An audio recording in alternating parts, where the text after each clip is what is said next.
Joseph కాలేజీలో పూర్తి చేసి చివరికి మాస్టర్స్ డిగ్రీలో చేరడం జరిగింది.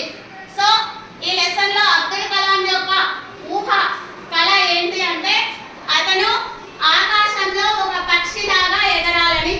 దానికోసం ఏమనుకున్నాడు, నేను కూడా ఆకాశంలో పక్షిగా ఎగరాలంటే విమానాలు నడపాలి. సో విమానాలు నడపాలంటే నేను ఇంజనీరింగ్ విద్యను పూర్తి చేయాలి. అది means defence research and development organization. శాస్త్రవేత్తగా ఉద్యోగాన్ని ప్రారంభించినటువంటి అబ్దుల్ కలాం అంచెలంచెలుగా ఎదుగుతూ చివరికి ఆ సంస్థకు అధిపతి అయ్యాడు. ఆయన చేసిన సేవలకు గుర్తింపుగా భారత ప్రభుత్వం అతనికి పద్మభూషణ్, పద్మవిభూషణ్, భారతరత్న అవార్డులతో సత్కరించింది.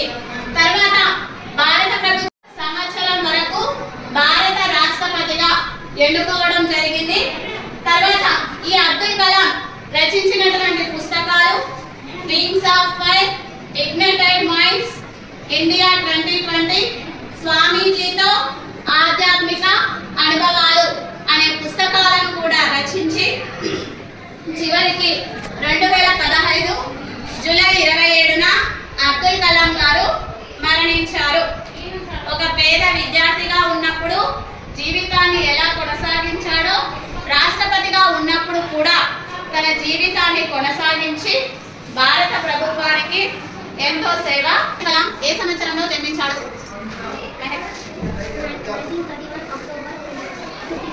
Very good, right answer. Next Abdul Kalam కి వచ్చినటువంటి అవార్డ్స్ ఏంటి? Very good, clap your answer. Abdul Kalam పేద కుటుంబంలో జన్మించిన చివరికి తను కన్న కళ కోసం కష్టపడి ఆ కళ కోసం గెలుపు దిశగా అడుగులు వేస్తూ చివరికి ఆ కళను సొంతం చేసుకున్నాడు. అంటే కష్టపడి తను అనుకున్న లక్ష్యాన్ని చేదిక్కించుకున్నాడు. అలాగే మీరు కూడా లైఫ్ లో ఒక లక్ష్యాన్ని పెట్టుకొని ఆ దిశగా అడుగులు వేయాలి. సో ఒక్కొక్కరికి ఒక్కొక్క ఎయిమ్ ఉంటుంది. పెద్దగా అయిన తర్వాత నేను ఈ పొజిషన్ లో ఉండాలి, నేను ఈ లక్ష్యాన్ని చేరుకోవాలి. ఇప్పుడు మీరందరూ కూడా ఒక్కొక్కరు లేచి మీరు పెద్దయిన తర్వాత ఏం అవ్వాలనుకుంటున్నారో, మీ కళ ఏంటి, మీ ఊహ ఏంటి అన్నది ఒక్కొక్కరుగా లేచి చెప్పండి.